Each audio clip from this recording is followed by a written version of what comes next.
Hello guys. आज की इस वीडियो में आपको बताने जा रहा हूँ कि किस तरीके से आप यूट्यूब के ऊपर किसी भी वीडियो को प्लेलिस्ट में किस तरीके से ऐड कर सकते हैं। क्योंकि अगर आप उस वीडियो को बाद में देखना चाह रहे हैं तो आप उसको सिंपली अपनी प्लेलिस्ट में ऐड रख सकते हैं और ऐड करके आप जो उसको बाद में जब भी आप उस वीडियो को देखना चाहें आप इजीली उसको रीच कर सकते हैं। आपको दोबारा उस वीडियो को यहाँ पे फाइंड करने की ज़रूरत नहीं पड़ेगी। सो गाइस, सबसे पहले आपने यूट्यूब पे आना और किसी भी वीडियो को अगर आप यहाँ प्लेलिस्ट में ऐड करना चाह रहे हैं तो उसके नीचे आपको एक 3 डॉट वाला ऑप्शन मिल रहा होगा।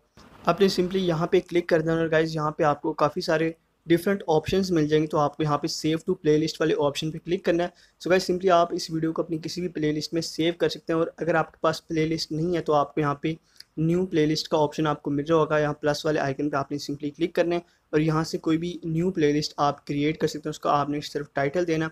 उसके बाद यहाँ पे आपको क्रिएट वाले ऑप्शन पे क्लिक करना है तो आपकी जो वीडियो है उस प्लेलिस्ट में यहाँ पे ऐड हो जाएगी।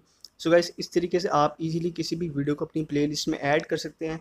और गाइस, इस तरीके से आप उस वीडियो को अपने यूट्यूब अकाउंट के ऊपर सेव रख सकते हैं और जब तक आप उसको यहाँ पे डिलीट नहीं करते वो आपकी प्लेलिस्ट में यहाँ पे ऐड रहेगी और आप इजीली उसको यहाँ पे अपनी प्लेलिस्ट से रीच कर सकते हैं।